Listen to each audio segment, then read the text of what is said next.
Hello, everyone, and welcome to the show. I'm your host, Brandon Wright. On tonight's episode, we'll be joined by our guest, Warren. Warren is here to share his encounter with something on the highway that just doesn't seem too natural. So sit back, relax, and enjoy tonight's episode. Welcome our guest of the show, Warren. Warren had a pretty interesting encounter with something on the long side of the road that he'd like to come on the show and share with you. So go ahead and jump over to Warren, let him tell you a story. Warren, welcome to the show. Hi. Hi, Brandon. Thanks for having me on. I'm happy to share my story. And feel free to ask questions as much as you want to. I guess I'll start at the beginning. This story dates back to about 2014. A little bit before that. I'll get my story straight here. I believe early 2014, if I remember correctly. At the time, I was dating this chick. I dated her for like maybe 4.5 years total. And halfway through, we were serious, trying to move forward in our life and everything. And so, in addition to having fun as girlfriend and boyfriends do, we also had plenty of serious money and children conversations, which unfortunately led to a lot of arguing. So that's kind of where the story begins. We were living in Atlanta, Georgia at the time, and on our way to see a friend who lived in Savannah, or actually in Tybee Island, which is outside of Savannah Beach Town. And it was a late night, if I recall correctly, it was Saturday night, if I remember right. We had left late that evening, maybe like 8 or 9 o'clock from Atlanta. And so we had passed through Macon, 11, 12 o'clock, something like that. Somewhere in the 12:30 hour kind of range, we had gone past Macon, and we were maybe about a third of the way from Macon to Savannah. And a little background for folks who don't know about this highway. It's a very long interstate in America that runs well over 100 miles. There's almost nothing out there. Early on, and there's like a little truck stop where you can fuel up and everything. And there's like another truck stop, on down the way.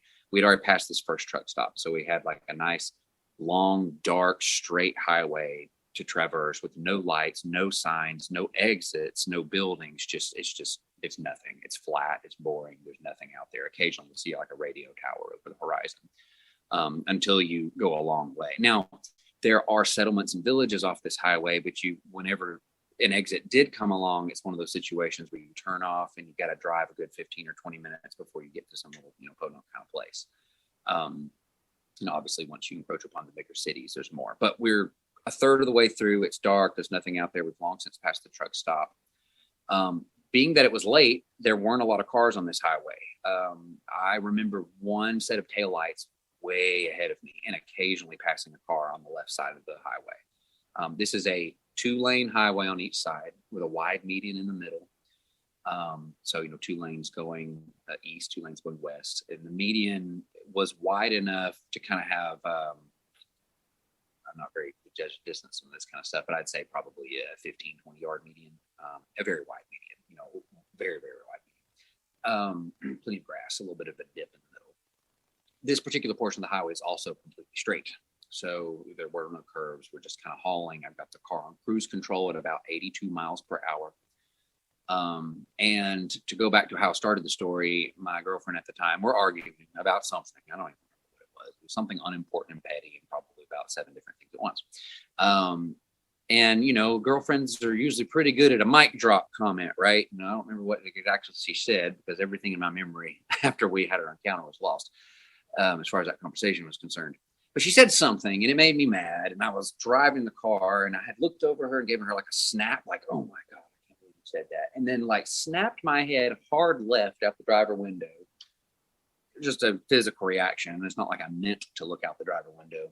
But when I did, I saw an animal, clearly an animal,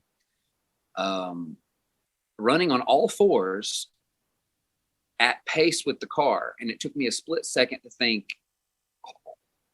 that thing's running fast. I'm going 82 miles an hour, definitely over 80. So, and just for reference, we're driving a late 90s model Lexus LS 400 at the time. It's an old used car, but in excellent shape, very sturdy, very, very thick, safe car, heavy metal on the outside of it. Not accident proof, but close to it.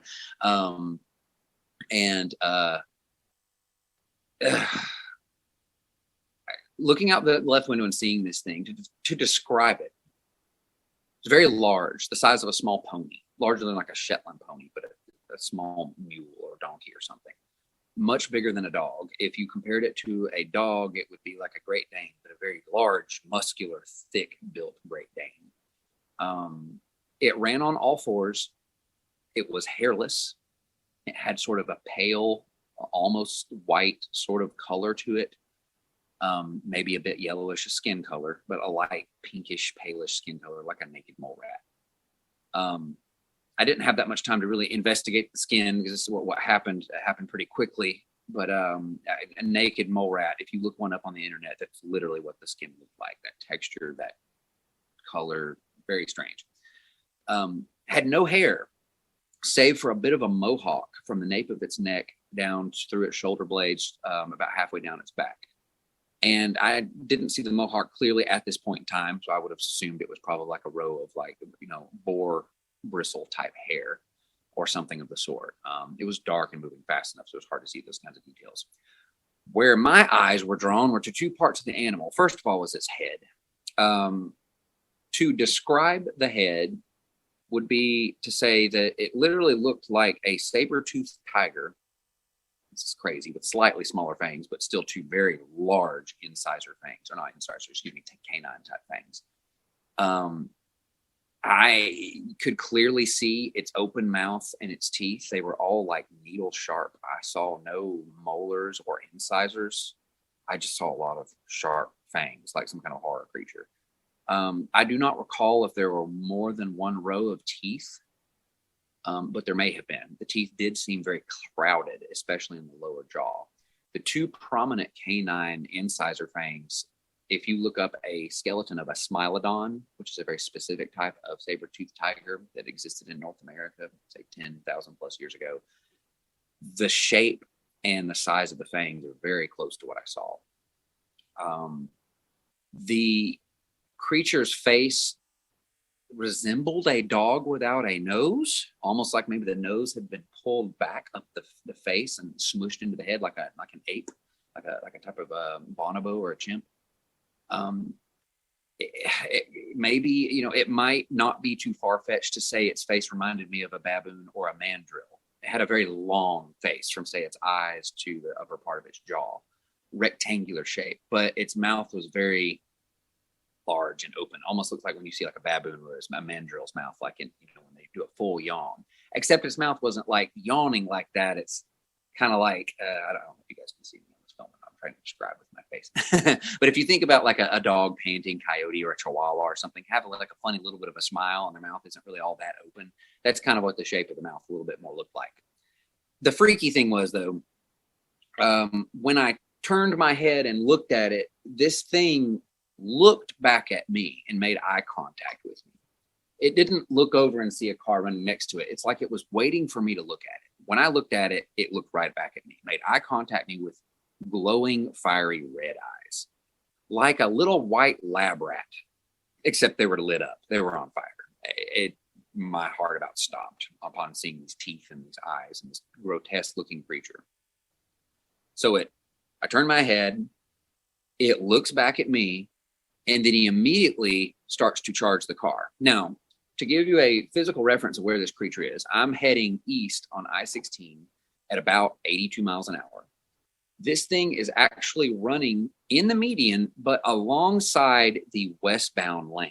So it's pretty far apart from me on the other side of this median. Looks small from that distance, or you can tell it's big, but it's far away from the distance. When it turned its head and looked at me, it immediately increased its speed. And boy, you betcha I did too. I stomped on that gas pedal. I was going well over 100 by the time we lost this thing.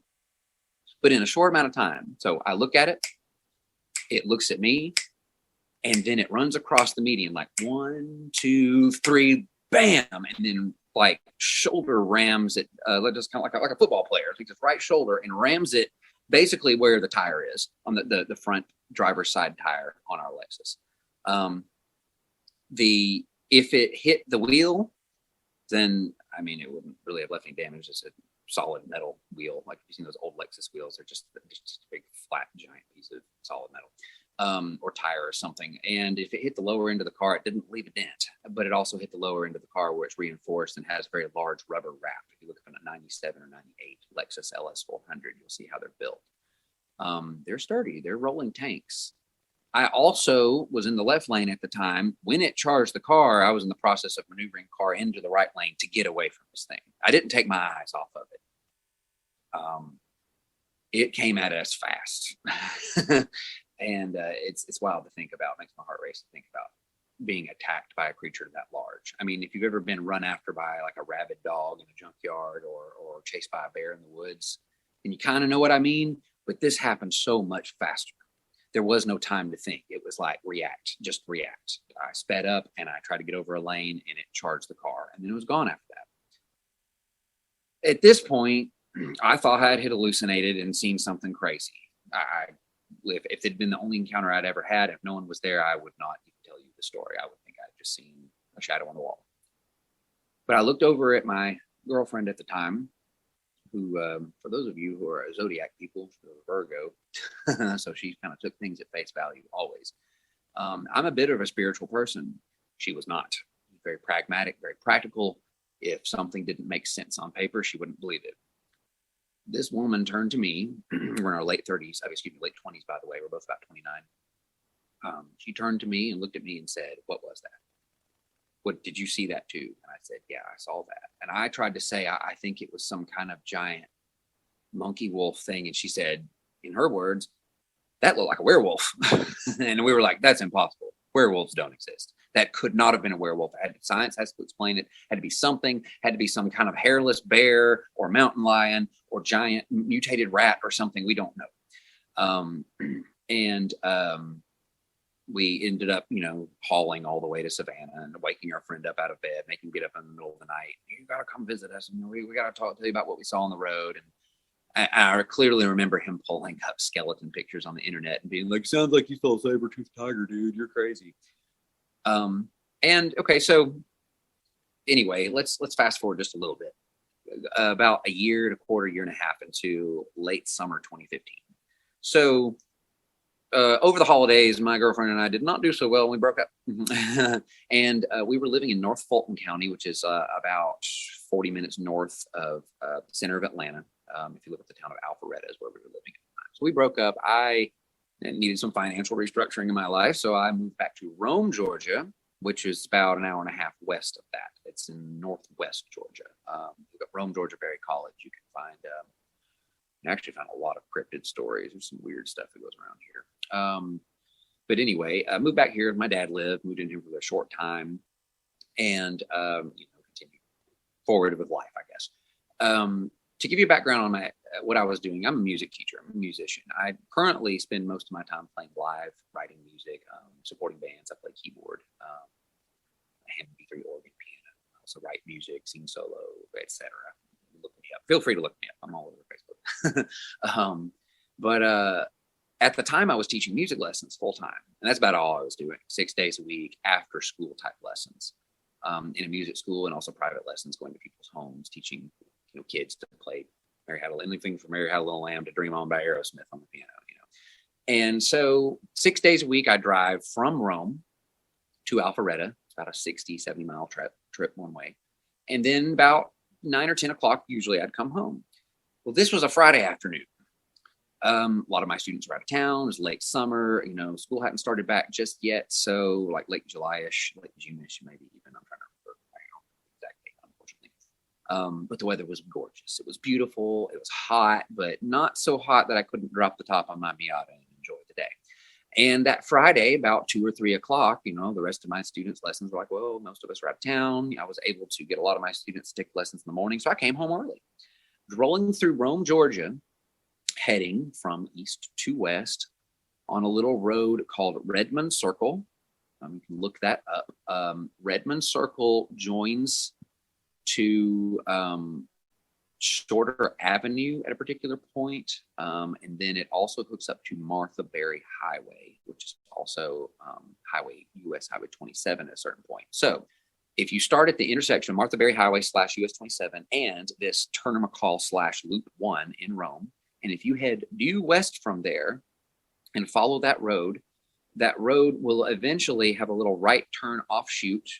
And I think it's the first right turn after Martha's Berry onto a road called Technology Parkway. Now, Technology Parkway is a little dog leg road. You turn right onto it, but then it curves right back around to the left and follows this turn I'm going to call Shorter Avenue, Redmond Circle. A lot of different names in our town for the same road.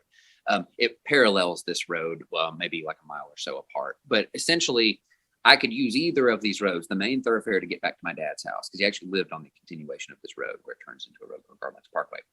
Or I could take a ride on this little Technology Parkway, bypass all the red lights, have no traffic, and get a nice little 3-mile run at about 60 miles an hour with the top down. And in a 1994 Miata, that's kind of like a fun day, right? There might be some donuts in a parking lot down the street. But anyway, when you turn off this road, the first 8th mile is on a corner, and it runs by a small office complex. The office complex would be on your left once you turn on the road, and on the right, it's nothing but just wooded area, undeveloped. It goes back in there fairly deep.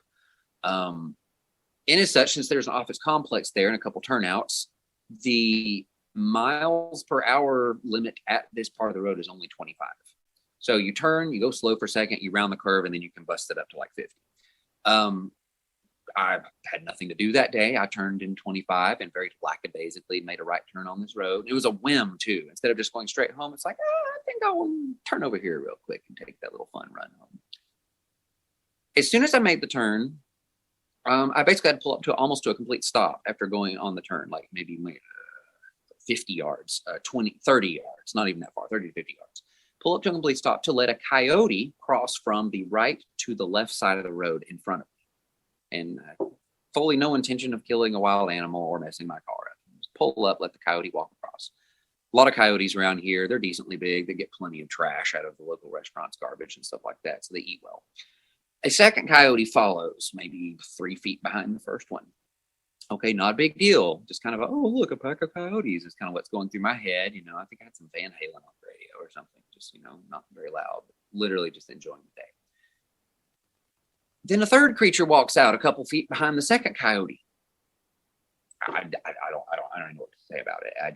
Everything stopped. My heart went cold. My skin went numb. I felt like the car might have blown up or something. It was the same creature that I saw on I-16 a year and a half before. It was walking slowly. The coyotes and this creature were just lumbering very, very lazily across the road. Hot enough day. They probably didn't feel like getting hot and sweaty. Didn't expend any energy. Maybe they were on their way into town to find some garbage to dig through or something like that. But it was weird seeing this creature literally more than twice the size of a coyote following behind it.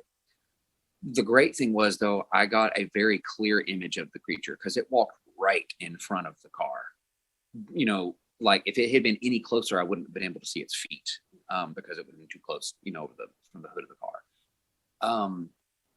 It was peaceful. It had its mouth open and it was panting, but it didn't have a tongue hanging out. You can clearly see all of those teeth, but they weren't like as wide open as when I saw the thing attacking the car.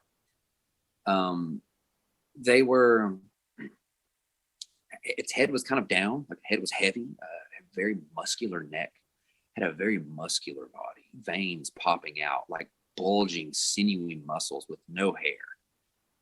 Very clearly, and having seen it the second time, I can confirm that it was that naked mole rat rodent type skin. It did not look like a naked cat, bear, mountain lion, dog, or anything. The skin was not like that. The skin was like a rat. The skin had the same undulating kind of wrinkles that a rat would have around the ribs and stuff. But the creature did not appear to be emaciated.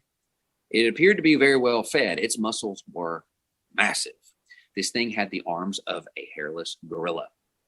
It had biceps and triceps and wrist muscles and shoulder muscles that weren't giant and bulging. They were like a chimp or a bonobo.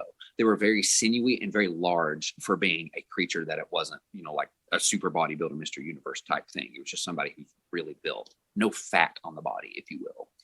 The creature had prominent spinal vertebra, just enough that you could see the bumps going down its back.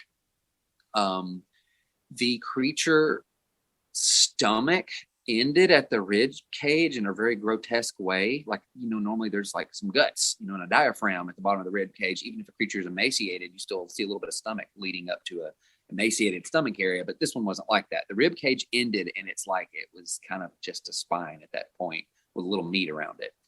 And then when you reach the hip bone structure, there was like guts there between those two leg things. It's weird. It's like its stomach had like distended extremely down low. But I clearly remember the one on I-16 kind of having that shape too. The rear legs were unnatural. We'll return to those in just a moment. I want to spend some time talking about the rear legs and why I have spent the last few years researching and trying to find a reasonable explanation for what this thing is. But the legs is the big turnoff thing there. This creature had a head that was sort of resembled a possum or a rat in shape, but a little more rectangular, like a baboon. It didn't have as prominent of a brow like a dog or a bear often has. Its eyes were set more on the side of its head instead of being, well, they weren't forward. They were set like a human or an ape. You know, our eyes are set forward, but they're kind of up high. It's not like a dog where they're set forward and they're looking down a snout, or your eyes are on the side of your head like a cow. It's like, in fact, a cat is not that far off from a human's face. If you think about it, a cat's snout doesn't really protrude in front of it. It kind of goes down a little bit. But this thing did not have a cat's face. This thing had forward facing, like the same saber tooth kind of teeth. And again, I don't know if you guys are seeing me on my camera, but I'm going to do this anyway. The teeth kind of protruded forward a little bit. And the bottom teeth did as well. So if the creature shut its mouth, the teeth wouldn't match. They would kind of go like that. Almost like a horse skeleton or something. The teeth kind of face forward. Again, no incisors, no molars, just nothing but sharp teeth. A very crowded lower jaw that almost looked a little longer than the upper jaw, like maybe a slight underbite, very, very slight underbite. The creature's nose, and I could see that it had a nose this time because it was moving so slowly, was not a prominent nose like a dog or a cat or even an ape. It looked like a bat nose, like a vampire bat, very squished, like nostrils squished back into its face. The nose existed too high on the skull. It wasn't down near the lip. It was up closer to where the eyes were, maybe about halfway up. And this thing didn't really have lips. It just had like bared gums and teeth, but it didn't look like it was pulling its lips back on purpose. It's like it's how it was made. In fact, I would say that the skin on this whole thing's head and neck almost looked like it was stretched over a skeleton that was too small for it. It was grotesque. It was ugly. The ears kind of looked like a bat or a rat. They weren't very big, and they had a little structure to them, but they also had a little bit of a flop. Now, I will say very specifically that the ears were positioned on the side of the head like a rat. They were not up as high as a bear or a dog or a cat's ears. They were a little bit lower on the side of the skull. This thing did not have cheeks. It did not have like what animals have. I'm not sure what you call it, but where the whiskers grow from under the nose. There's kind of like some fatty lip area there, you know, that humans don't really have, I guess. This thing didn't have that. It's just, I mean, as crazy as it sounds, if you look up artist renderings of El Chupacabra, the mouth of this thing literally looked like that. Symmetrical teeth. It's not like the El Chupacabra raw drawings where they have like two teeth on the top and one on the bottom. But this thing had two teeth on the top and it had two fangs on the bottom. But like I said, all the teeth were just very crowded, like Roddy crowded. I could clearly see the bristles on this thing's back from the nape of its neck down through halfway through its back, same as the other one. And it also had a slight tuft of bristles right underneath and behind where the armpit would be, but more like the side of the rib cage. So not like armpit hair, but more like, actually, if you look up a bear with mange on the internet, and there are some instances where you see animals with a little tuft of hair on the side, or a boar, like a wild boar pig with mange. And for a long time, I spent a long time trying to confirm that this was a bear or a boar with mange. However, all of these animals, even if when they're emaciated, you look at the webbing of their hips and the construction of their forearms and their rear legs, this was built nothing like that. It didn't have the type of shoulder blades and arm structure that dogs and bears have. It had the arm and structure of a gorilla, a very long forearm and bicep with heavy, big muscles. I've seen a lot of muscular pit bulls in my day. No dog looks like that. This thing had very large forepaws, for the point where I thought it might be a bear. And if you look at the way bear claws look, it didn't look like that. This thing had I cannot remember if it had 3 or 4 digits on the front. It was hard to see. 3 for sure. There might have been an extra digit up there. I did not see I'm not sure what they call it, like the little vestigial toe that kind of hangs off the back of many animals from the backside of the wrist. I didn't see it like that. It was just all the claws on the front of the hand. The claws were large, like a bear, and curved, but not as aggressively, and they didn't kind of pull back like bear claws do away from the paw. These claws were like clicking on the ground and kind of scraping and dragging as it moved. Like the claw was, the paw didn't have much of a pad to it. One particular claw on each of the front feet was massive, like a velociraptor, but not as curvaceous. But it was a massive claw, like you could, like a giant 3-toed sloth or something like that, like this huge claw that could be like used to rip things apart or maybe climb trees or something. You know, not as curvaceous as a velociraptor's claw, but it literally looked like Jurassic Park claw, but on the front foot. The back feet were equally clawed, just no massive claw. They had like normal, I guess 3 or 4, like, you know, normal looking claws, whatever you can call them, normal, big, normal, evil looking claws. The claws were dark and a little bit translucent, like keratin usually is. The spines, and I say spines, that go from the nape of the neck down halfway through the back, and the little spines that were on, you know, each side of, or the side that I saw of the rib cage, you know, like the armpit hair that's down too much, was not hair. And that's something that's very important. And I was not able to see it clearly in the first encounter when the creature was running. But now that this one was walking so very slowly, I could clearly see that what looked like hair was keratinous spines. They were big and thick enough that you could see light translucently passing through them. They looked more like short porcupine spines than anything else, but they were thick, probably about as big as round as your finger. Your pointer finger, not your middle finger. These spines were large. These tuft of spines on the side of the creature was kind of the same way. It's like a small layer of porcupine spines that sort of laid up against each other, almost like hair, but a tuft of hair, but spines. They weren't striped like a porcupine. They're just clearish grayish, kind of yellowish, translucent, ugly looking, nasty things. Same color as the toenails, I noticed. The eyes were red and had a bit of a glow to them. They just didn't look angry. They were just kind of red and dull, like a lab rat. The rear legs of this creature were not right for any creature that exists upon the planet Earth. Most animals tend to have a long metatarsal. Metatarsal is the bone that we humans have in our wrist, between our wrist to our knuckles. We have really short metatarsals. Most animals have much longer metatarsals, and they get that dog leg, you know, thing going on in the back. Now, we'll come back to this in a second. Take note that most animals do not have long metatarsals on their front legs.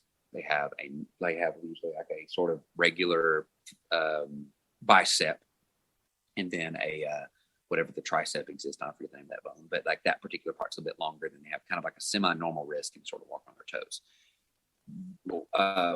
The metatarsals on this animal on all 4 legs were abnormally long. If you look up, not a fennec fox, what's that thing called? I think it's called a maned wolf, and it looks like a fox and exists in South America, and it has ridiculously long metatarsals, like especially on its back leg. It's just got really long, lanky, weird-looking legs. This thing kind of had metatarsals like that. Now, when animals usually have long metatarsals, like looking at the back leg of a dog, you usually see a medium size and femur, which is the hip to knee, and you see a medium-sized to smallish sort of tibula fibula, which is the 2 bones, which in our, you know, as a human, that's your calf, but in a dog, that's from the knee to that backwards ankle bone. And then from that backwards ankle bone to the toes are the metatarsals. Like, you know, again, on humans, that's our wrist. They have longer wrists than we do. This thing's metatarsals were as long as a dog's, but its tibia and fibula, and its femur lengths were also equally long, almost like a frog or something. So this thing had a hip to knee as long as a human, and it had a knee to ankle as long as a human, but it also had an ankle to knuckle. I think is what I need to say. Ankle to knuckle as long as a dog. Now, I know a lot about animals. I'm not a zoologist, but I've got the internet at my, fingertips, and I love animals. So, it's not like I know that, there's like 4 animals and there's thousands of species. Like, I probably know more animals than most people do. Spend the time looking stuff up. I've never found anything that has those kinds of dimensions in that skeletal structure on the planet Earth ever. It's unnatural. However, I didn't know what to think of it. Like I said, I thought I just saw some critter. I've been calling it the critter for years. Until I started reading more stories about Dogman. Now, I've had a few experiences, a couple of camping experiences where there might have been a Bigfoot around, my brother and I went on a camping experience in 2016 and had rocks thrown at our campsite and grunts and some weird sounds. And, this wasn't a Bigfoot situation. This was a creature that seemed to maybe exist in the wild, doesn't really seem to be territorial, maybe, or maybe is. I don't know. It's just, the thing was just running. It was fast. It was so fast. It was so powerful, so grotesque looking. It didn't look real. It literally looked like a werewolf. So anyway, finding out about Dogman, come to find out, seems like most sightings of Dogman deal with a creature that has abnormally long metatarsals, abnormally long femurs, abnormally long tibia fibulas. Also, noting that the metatarsals on the front feet were also abnormally long. Not as long as the rear leg, but longer than an animal should be for having a bicep and a forearm that's already long. It'd be like taking a gorilla and having a weird long wrist on a gorilla. The rear legs, this is interesting too. When it walked slowly, I noticed that front and rear legs were all toed in a little bit, like, toes were toed in. It seemed to have a very difficult time walking on all fours. It walked like a coyote, like any 4-legged animal, but the insane length of its rear legs, it was loping and lumbering, and the rear legs were just having a really hard time walking with the front legs. It was like they were just too long. There's too much length. It had to stretch them behind itself just a little bit to be able to move forward, but it's like its hip to knee joint, it would bring it up under itself like a human does. Like most animals, that hip to knee joint kind of goes straight down so that way the dog leg can shoot out backwards. This thing was like watching a human walk around on all fours. It was gross. It was weird. I didn't like it. And in fact, when it was running, I remember that too. Someone had asked me, did its back legs come forward like a cheetah or a rabbit or something, to cross with the front legs like most 4-legged animals do when they're running, like a greyhound. There's a bit of a leap, right, involved in the way these run. This thing's forearms kind of ran like a running gorilla, like it ran, the forearms kind of scooping the ground together. But when you watch a gorilla charging, that's what the forearms look like, kind of like a little bit of like a human type forearm with a flat shoulder blade kind of like churning the ground as it moves forward, versus like a dog or a horse or something, which body is built with a very vertical shoulder blade and it's very, very easy for them to trot and run. The back legs didn't move right. The back legs did not come forward all the way when it's running, and they almost looked more like it was just leaping like a bullfrog over and over again. Like the back legs springboarded as it moved forward. It moved unnaturally, and it moved unnaturally fast as a result. When it was walking slow, it's like it was drunk. It just had too much leg. Or it's almost like in the way it kind of shifted and its joints would kind of shift and fall when it walked. It's almost like, man, this thing's got arthritis. Like it looks like it's painful for it to be walking and moving. And in fact, it looked like it was huffing and puffing to keep up with the coyotes who were having a leisurely stroll. But it was not attacking the coyotes. It was walking with them in peace, which is really weird. Okay, so that's what led my search into looking for bears with mange, coyotes with mange, wild boars with mange, anything that has sort of that weird kind of look. I haven't been able to find anything except for more Dogman descriptions that match what I saw. It seems like many Dogman descriptions involve hairy creatures, but sometimes they don't. Just the other day, I was listening to a Donovan Dread talking about, of course, unfortunately, it was an anonymous story, so I can't verify it, but it was talking about 3 teenage hikers a few years ago who were somewhere in the Yellowstone kind of area, if I recall correctly, and came across one of these creatures. Or one buddy said, "Oh my gosh, look left. What's that over there?" And they saw what they described to be in their description, a hairless skin creature that matches the description of what I was looking at, rectangular type face, lots of teeth, violent, glowing red eyes.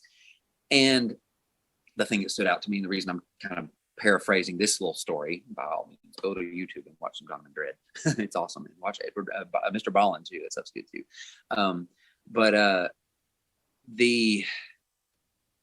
They said that it had very long claws on its front legs that were able to wrap completely around a tree. Many Dogman stories involve people wondering if these things are tree dwellers. Like I said, the claw on the front feet, I wouldn't necessarily equate to an attack claw. That comes from that whole Jurassic Park 1993 came out right thing of like, oh, the raptors use their claws to rip people over. I mean, if you go and look into what paleontologists think now, we actually think that these dinosaurs use those claws to climb trees, or something of the sort. Very likely climbing trees or hanging onto branches or something. It has to do with the muscular structure and the tendons on those claws. They're not designed to rip and handle that kind of stress. They are positioned almost like if you cock your point, you make a crook with your pointer finger and cock it back. Like your pointer finger won't have any strength that way, but you can hang it on a little, curtain rod or something, and it's a perfect hanger. So I guess at this point, I tend to want to break off into speculation. And I guess the facts are, I've seen something twice. I've confirmed that it was the same thing. Seeing it the first time, I had a witness. I'm not on speaking terms necessarily with my ex, but if it were necessary, if someone wanted, someone to corroborate my story, I'm sure that we could reach out to her through LinkedIn. She's a professional. And she would corroborate, yeah, we saw something. We don't know what it was, but we saw something weird, The second time I saw it was like proving it to myself that I didn't dream the whole thing up. Like, oh my God, there it is. And it's the same thing.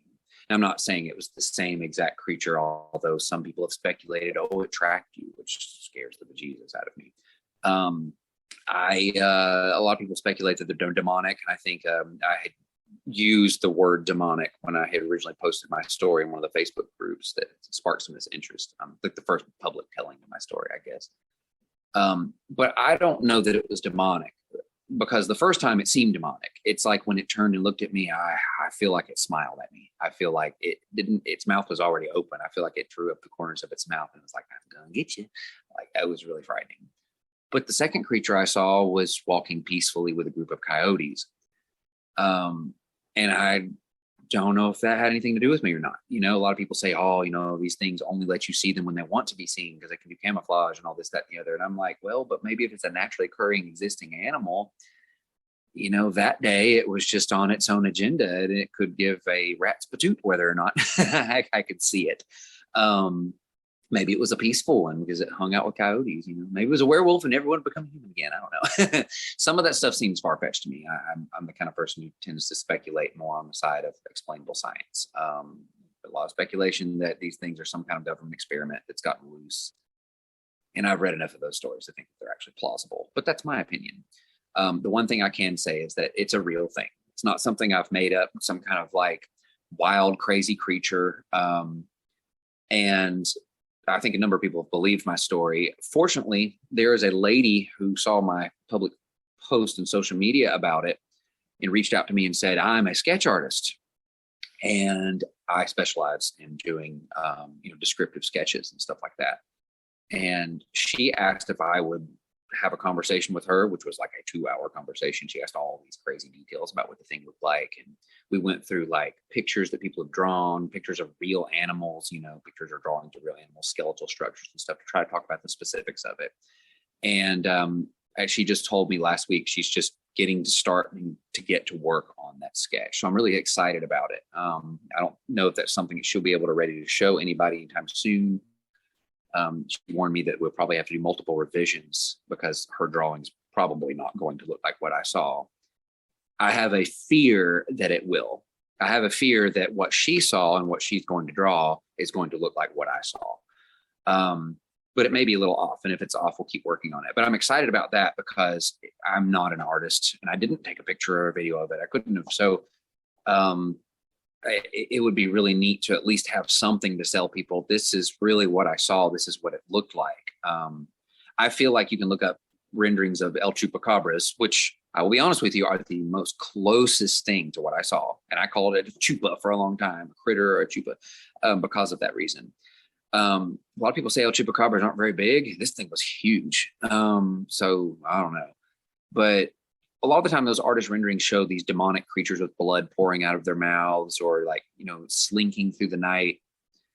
Since I saw the creature doing something kind of evil and dangerous, but then the second time I saw the creature literally existing in the world, like a ladybug exists on a plant, we're hoping that drawing it that way might bring some realism to it and maybe help people do a little bit more recognition. Like I can clearly see the creature in my head. The first time it was absolutely frightening, but the second time it was like scientific, like, oh, that's what it looks like. It's like going to the zoo and finally getting to see the elephant. You've seen it on TV all along, but when you finally see it in real life, you're like, oh, that's how big it is. You know what I mean? And so I don't know. I don't know that I would wish it upon myself to see it again, because if there is some kind of evil aspect to it, then, oh Lord, I don't want it following me around. If it's some kind of creepy government experiment that tracks people, I continue to have encounters where I have not seen what's encountering me, but there's things on our property late at night. There's stuff following me around from time to time. I've seen some other stuff that's not explainable, unfortunately. And I won't go into that right now. I don't know if it counts as Dogman or not. But I have a suspect feeling that a lot of it's connected. I mentioned earlier that I've had a couple of Bigfoot experiences, and I can honestly say that the Bigfoot experience I had, or the two Bigfoot experiences I had, were not similar experiences. This was not a heavy footfall creature. I would say this is a creature that looks like it would be very light on its toes if it really wanted to run. It's a creature designed to move very fast and to cover great distances. It was not a creature designed to walk across the street. So to me, that's plausibility for like some kind of weird government weapon or something crazy like that. It didn't make any sounds that I could hear. So I can't, say anything to that effect. I wish I were a gifted painter or something, because I could paint it. The image of that thing has been burned in my head, and I've been looking for it ever since. I guess that being said, would you have any questions, I guess, as to any more details or? A couple of things I was thinking about while you're talking, like when you first started describing the image that popped in my head, do you remember the original Ghostbusters, where the thing like Gozer was or whatever? It's like the little dog, demonic looking things that they turned into. Zool, yeah. Like when you described its face, Zool, that's kind of what I was thinking. Out of the refrigerator. Yeah, it's kind of what I was thinking when you're describing its face. Was it something similar to that, or? Yeah, I've got my computer in front of me. I'm going to pull that critter up. I've seen that movie a million times, but I can't remember what it looks like. Just like the body's structure and the colors and everything else, muscle tones. Like that's the first thing I thought of was like Zool from the original Ghostbusters. But oh my God. Yeah, but without the horns. I'm looking at it now. That's a really ugly critter. Now, the eyes, maybe, though. Now that I'm pulling up some pictures of Zool, Zool looks real bulldoggy. Yeah. I would say maybe the mouth structure reminded me of that, but Zool, and it's Zool is spelled Zuul for anyone who's listening. It's an interesting thing to look up. If you notice looking at Zool on the internet, he's got prominent eyebrows. And of course he has like some kind of demonic horns on the top of his head. And also the lower and upper fangs are the same size. What I saw had much larger upper fangs, no horns on the head, and no detectable eyebrow. Like if you look up a picture of a baboon, like a regular baboon, I would say that no, not a baboon. I don't think mandrill. That's what I'm thinking. The one with the blue things on its head. Yeah, not even like that. It's like its face was oddly smooth. Its head was more like a rat. The skin wasn't like that Zool. That Zool thing's kind of got like some kind of wrinkly looking skin, like there's skin folds kind of hanging off of it. I want to be very clear that the creature I saw had no fat in its skin. What skin there was looked like it was undulating. In other words, skin that's not attached to the body, like a dog or a rat. Like as humans, our skin is very attached to our joints. You know, it doesn't move around. But like a dog, you know, you can pet their fur and their skin will move all over the place. But it was undulating. Didn't really have wrinkles. It's like the skin hugged the muscles and the sinews, but didn't have like the fatty overlay rolls on the shoulder. Or I think the best, most specific thing I can talk about is like if you look up a bear or a puma, a cougar, a mountain lion, and you can find pictures of them on the internet with mange, and they're pretty freaky looking because they have no hair and they look outrageous. But if you look at the webbing on their hip between their stomach going down to their knees, their legs bones are kind of webbed. Like even when they're emaciated, there's a little bit of webbing. Humans don't really have webbing right there, right? Like our legs are kind of like little frog legs. They just kind of like sprout out of the bottom of our bodies, and we don't really have much webbing between our legs or from our legs to our torso. Does that make sense? So this creature didn't have like that. And that to me, it's like every animal kind of has that. Like the lizards, and well, not lizards so much. I mean, I guess like reptiles actually don't have that, do they? Really wish I could have something that I could recommend looking up on the internet so you get a good idea, but I guess we may have to wait for that sketch. Like I said, I've looked up so many images, but there's always a few aspects that's like, no, that's too much. That's too horrific. It's too off. You know, this thing's got massive claws or massive teeth or demonic horns or, you know, like blood gushing out of every orifice or something like that. And like, you know, like the creature I saw the second time was just a critter. I mean, if it was nice, I wouldn't have pet it. It didn't look comfortable to pet. The best artist rendering probably so far that looks the most like what I saw on the internet would actually be an El Chupacabra image. That is, I can actually tell you where to go find it. Find the right one. Pretty horrific image. Most El Chupacabras look like deformed coyotes. This thing didn't have that much of a doggy face. And I think that's like important. Well, dang, normally it's like one of the first things that pops up when I search for it.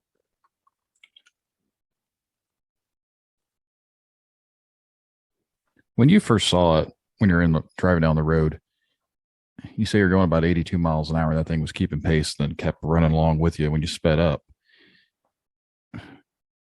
I'm trying to wrap my mind around it because I don't know of any type of animal that could run that fast. It would be anything natural. And from everything that you described, it's clearly not a natural animal. There's one animal on the planet that can run that fast, but it can only do it for extremely short bursts, and its running style is not the same as the way this creature is running. It's a cheetah. You know, there was a cheetah in North America, but it was in the saber-tooth era, like well over 10,000 years ago, supposedly. We don't know how fast that cheetah could have run. And in fact, there were two breeds of that cheetah. One was pretty large and muscular. I think that was one that was on the Cali side of things. The fact that it was running so fast was frightening. I would say that when I first saw it, its head was level with my head in the car. Like I said, I stomped on the gas when I saw it. When it started moving over, I stomped on the gas. And in that short 5 or 6 second period of time, gained 15 to 20 miles an hour. It sped up with the car. And like I said, its shoulder contacted up near the front wheel of the car. So as I was speeding up, it accelerated faster than me. I can't fully wrap my head around that either. Like if it was running 82 miles an hour, it does not make sense that it could accelerate at a faster pace than a V8. Especially already going that quickly. That's just kind of how I was thinking about it too, because I've had my own encounters with some stuff that I can't explain. And the speed of a creature being able just to keep along with a vehicle at that speed, it's just kind of like mind blowing to think that like there's something out there that could outrun a car. Like it's just also you seen like a greyhound book it, right? Like on television, like they just go for the little rabbit, right? Yeah. You know how they're kind of straining, like they're going for it. This thing didn't try that hard. Yeah, because It was when you said it kind of effortless. like looked over and you looked at it and it looked back at you and it had like almost like a smirky smile to its face. It almost comes off as like it's obviously intelligent. Like if it's I think staring it at like you. playing with me. Yeah, that's kind of what I'm getting at. Is like it's one of I those got things like it's screwing around with you. Like, hey, I'm gonna keep up with you. I had told, one Native American person was speaking to me, and of course, they were thinking Wendigo and stuff like that. But they were saying, it's very likely that the evil or the anger and animosity that was existing and the energy that was created between you and your partner at the time, because it was a bad fight. We were yelling, that it attracted the creature, and that's assuming that the creature is supernatural in some way or form, which I'm not sold on. But I mean, it's like maybe we put out the scent and it wanted us. I know there are some stories like with skinwalkers too, where they claim that once you see one, you'll see it more than once because it kind of like gets the scent of you. And like all these instances you've seen it again. It could have been the same creature. Like that's the old like Native American stories or whatever. Like once you see a skinwalker, that skinwalker will always be following you.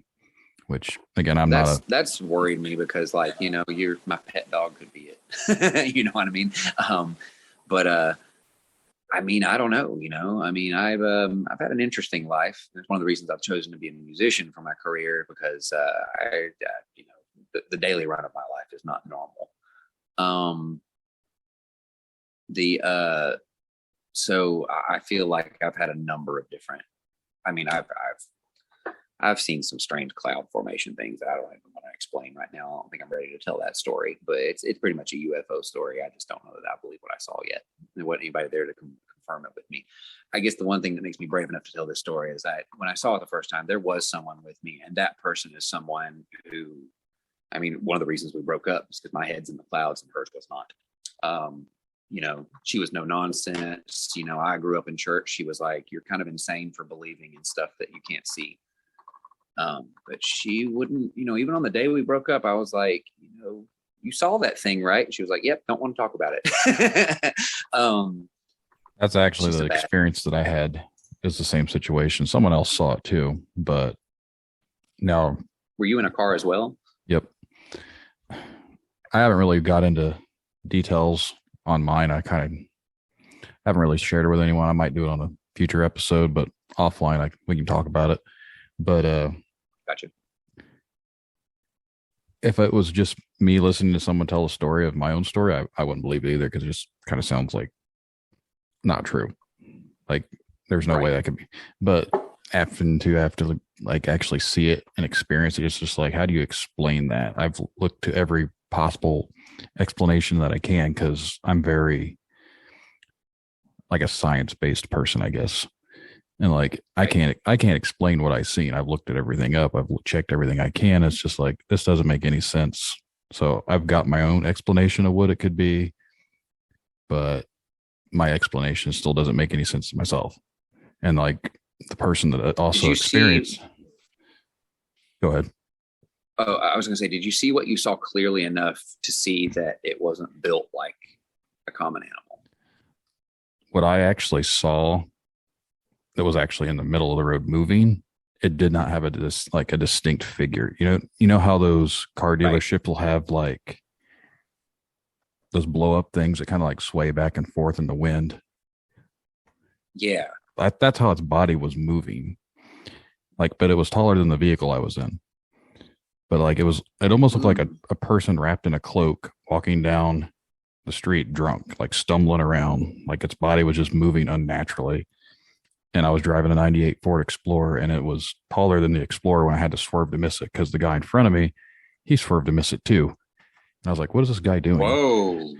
So, I worked with the guy. We got off work and he was freaked out by it. But then after we went back and looked some stuff over, there's more to it than that, but like I said, I'll talk to you more about it later. But he got to the point where he won't talk to it like me about it. He said if anyone brings it up, he'll just deny it.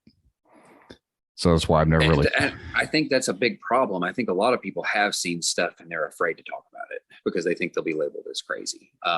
Yeah, and that's because I brought it up at work before, and he didn't want to talk about it after that either. He was just like, nope.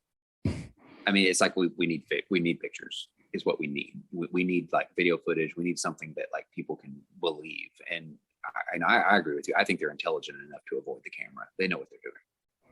What do you think they are? Knows how to avoid a camera. While I think some of the stuff naturally occurs, I think the most plausible explanation, and you probably come across this yourself, was the Reddit post. And if you go looking for it, there's a Reddit post out there where an anonymous government worker wrote an article saying, I used to work for the CIA or something. And I'm very, very much paraphrasing. You should look it up and read it if you haven't. You should. And I used to work for the government. And now that I'm out, I want to spill the beans on some things. I can't. And the paper says, like, I can't tell you all the details because if I tell you too many details, they'll remove this paper. So everything I'm going to write sounds like a conspiracy, and that's the only way I can get it released, by eliminating certain details.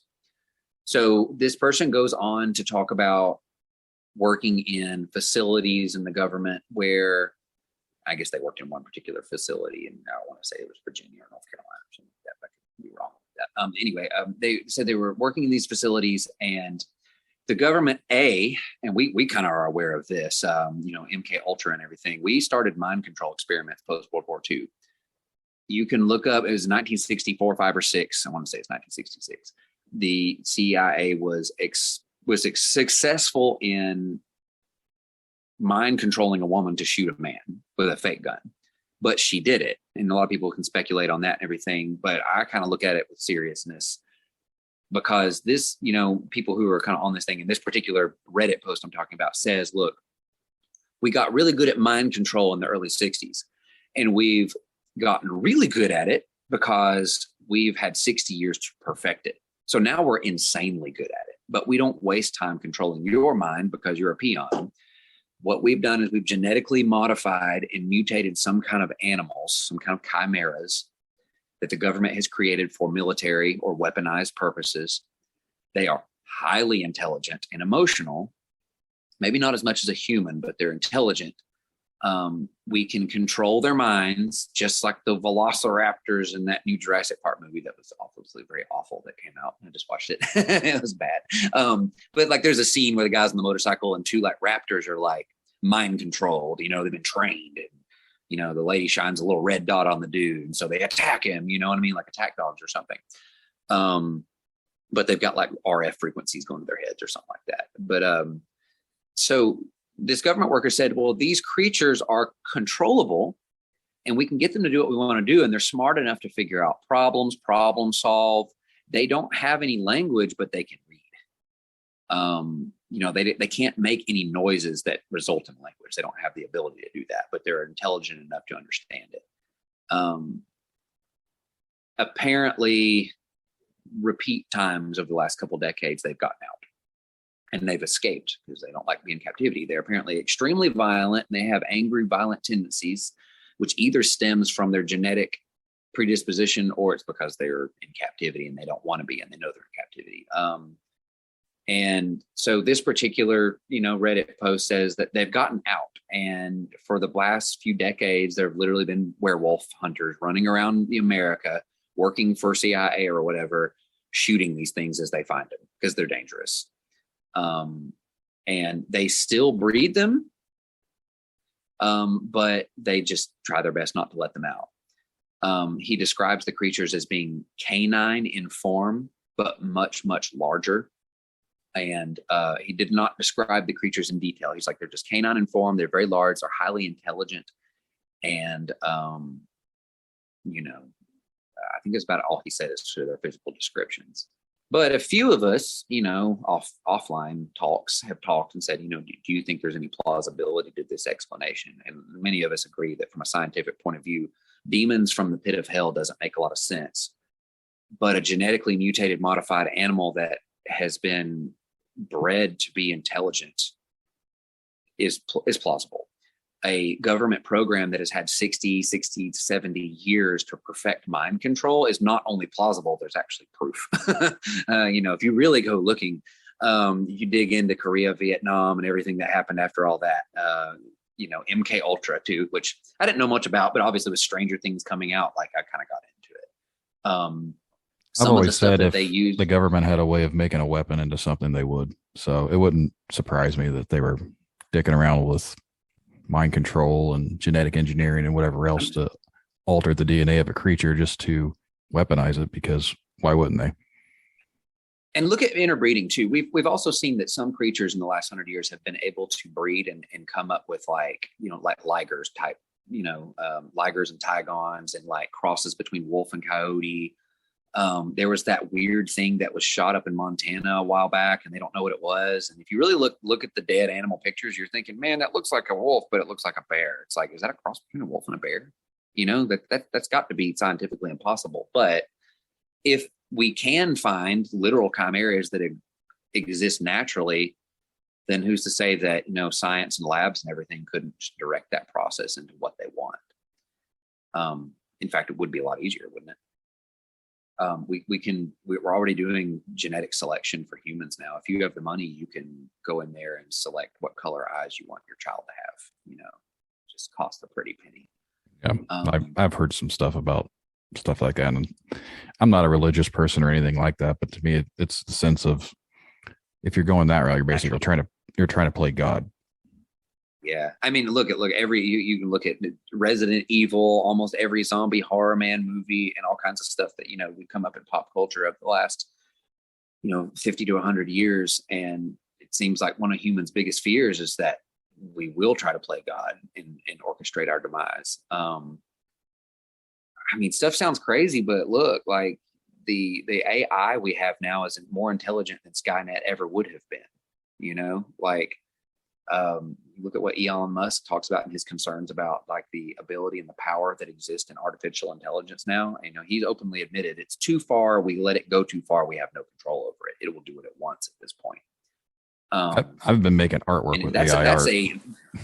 Say what? I've been doing artwork with the AI apps or whatever. It's weird. You just tell it something and it makes paintings and photos and all sorts of stuff. So if that technology is out there just to the public, just think about what we don't know about that's out there. Oh Lord. And I'm sure that stuff is kept from us. I mean, UFOs is a completely different, topic altogether, but I myself have had a very strange experience and seen like the triangles moving across the sky, the triangle lights, all kinds of weird stuff. Not anything where I'm like, I've seen an alien or a spaceship, but like something's up there moving around, like that ain't right. But there could be plausible explanations for that too. It doesn't have to be aliens. There's an older gentleman who lives in our town. He's retired. He's like in his 90s. And, everyone's like, oh, he's crazy. He's one of those, there's a Nazi base on the moon people. But I remember someone saying something about UFOs and he was like, oh, it's a malarkey. There are no aliens here. We just developed anti-grav technology 50 years ago and they kept it from the public. Well, that sounds crazy, but that's a lot more plausible, right? Like, to think that, hey, maybe there was a technology and it's just been kept secret.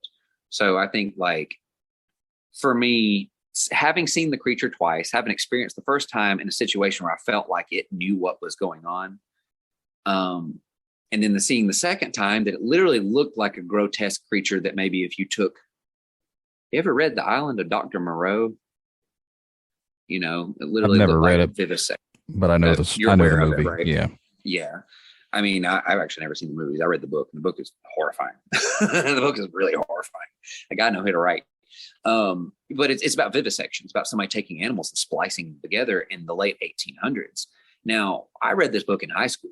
So I did a lot of research back then, early 2000s, in high school, and found out that vivisection was a real thing. People really did it. They'd like take the back leg off a cat and put a frog leg on it to see if it stay alive, which, for a time, sometimes they would. They always die, obviously. But I mean, we grow ears on rats now, you know what I mean? And it's a human ear.